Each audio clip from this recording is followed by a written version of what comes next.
is April Lawson for intellectualradio.com. I'm at the Rock the Red fashion show, and I'm standing next to Afro Bella.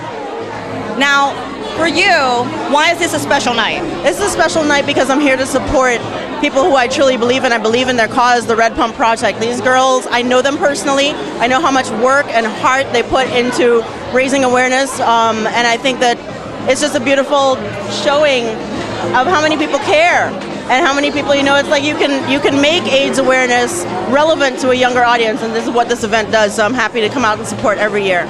Thank you for that. And now if we want to hear more from Afro Bella, yes, you must tell us where can we go? Okay, you go to www.afrobella.com. On Twitter, I am at Afrobella, and on Facebook, it is facebook.com/AfroBellaBlog. And just so you know, Afro Bella has a premier beauty blog, and her whole thing is she really and truly embraces naturalness, exactly. Natural skincare, natural hair care products, all kinds of things that are all natural. And I think also you have written for some really fantastic magazines too. Absolutely. Haven't you written? You've had like some bylines in Italian Vogue, I think. Yes, I have. I was one of the first writers that they approached when they launched Vogue Black. So I've written for Italian Vogue, I've written for Essence, I've written for Ebony. I've been featured a lot of different places. So I've written for Newsweek.com, Exo Jane, I currently write for them. So I stay busy.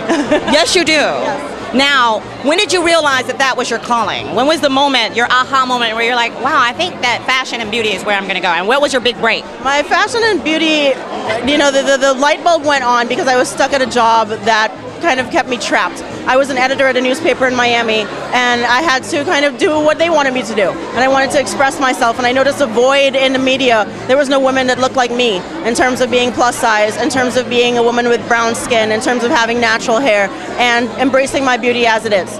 So I wanted to fill that void, and that was in August of 2006. So this year will be 6 years. So you've done all of this in 6 years? Yes, I have. Girl, you need to run for Congress. That's what you need to do, because you would be a great example. And just so you know, also, they are going to feature some plus-size models tonight. I'm really excited. See, that's wonderful when we're inclusive like that. Absolutely. I think, yes. Yeah. Beauty comes in all sizes. So I'm April Lawson. You're watching Party Update TV and intellectualradio.com. This is Afro Bella. Check out her blog. I'm standing next to fashion designer Boris Powell, and Boris has been a busy man in Chicago lately. You were just at the Floratica event last night. Yes. Tell us about that. Tell us about this new bag you've got. Oh my God, I tell you. Well, going from back to front, the new bag is that I'm launching my new bags for men and women now. Just launched it on Sunday at my event at River East Arts Center.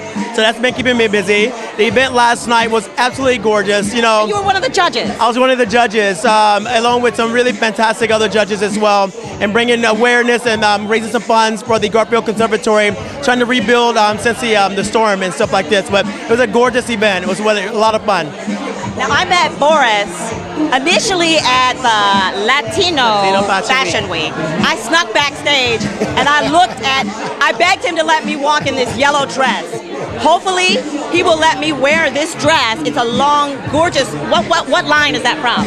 It was from my current spring collection, absolutely. This dress is absolutely beautiful. Oh. And so I told him that I plan on having a golden party. I'm not doing any more white parties. White parties are dead. Golden party with cupcakes, champagne, and everybody, you can't get in unless you're wearing canary yellow.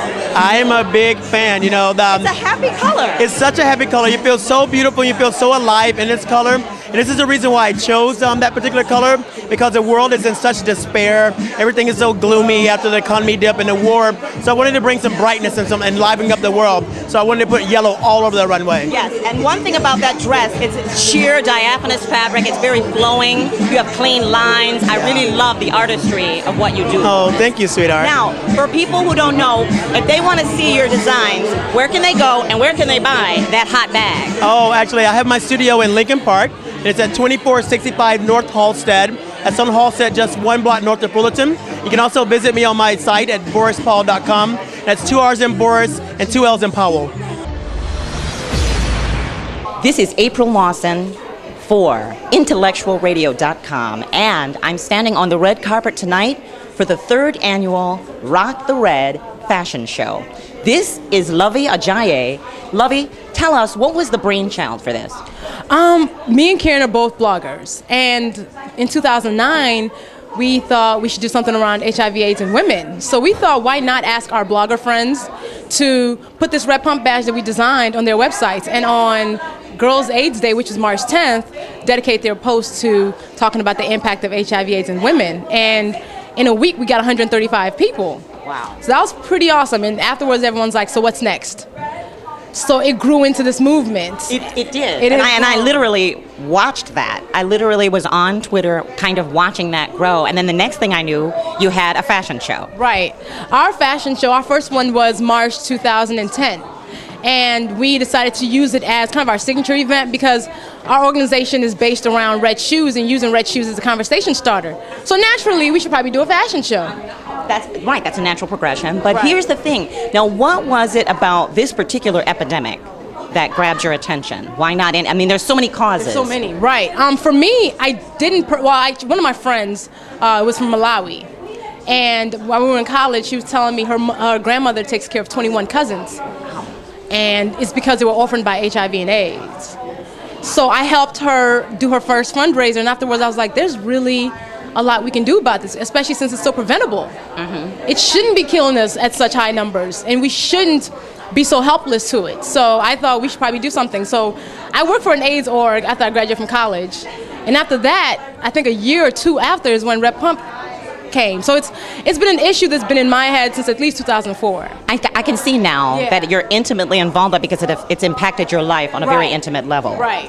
Okay. Now, the other thing is, so for you next, where do you think that you're going to see this go, like in, say, 2 or 3 more years?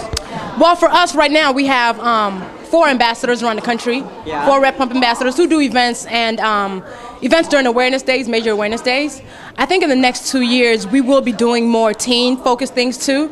We've actually started this year. We've been doing a lot of teen empowerment workshops, and people have been coming to have us speak to their teenagers. Because when me and Karen, who are both young, we're both 27, 28, talk to 17-year-olds, sometimes it tends to go in a little bit deeper than if somebody like 45 was talking to them, because they're like, oh, they look just like me.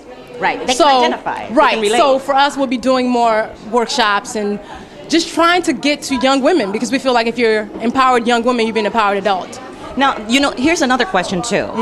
Are women of color being affected by this epidemic more disproportionately than others? Absolutely. And why is that? Can we talk about why that is? Well, in the quick. discussion, right, real quick. For women of color, they said the CDC, the Center for Disease Control, says a lot of things that has to do with it is stigma, because in our community, we don't really like to talk about sex and the health of our bodies. Also, we're poorer, so we have less access to health care. So it's a lot socioeconomic. Absolutely. And then the other part is you don't want to and see what I like most about the Red Pump Project is that you guys really engage people and having the kind of dialogue and conversation that people need to have, so that they can make healthier decisions. Right, we've taken the conversation out of town halls and out of hospitals, and we you do it made on it Twitter. very sexy and very fun because you can rock a red pump. Absolutely. And then it's not such a big deal anymore. It's a simple gesture that can go a long way. Exactly. Yeah. So, for people who don't know, where can they go to see your blog? Oh, my blog. My blog is awesomelylovey.com, but Red Pump's website is redpump.org. So you can find all our information there. You can find out how to get involved, and contact us, all of that. And this is Lovey Ajayi, and I'm April Lawson for intellectualradio.com.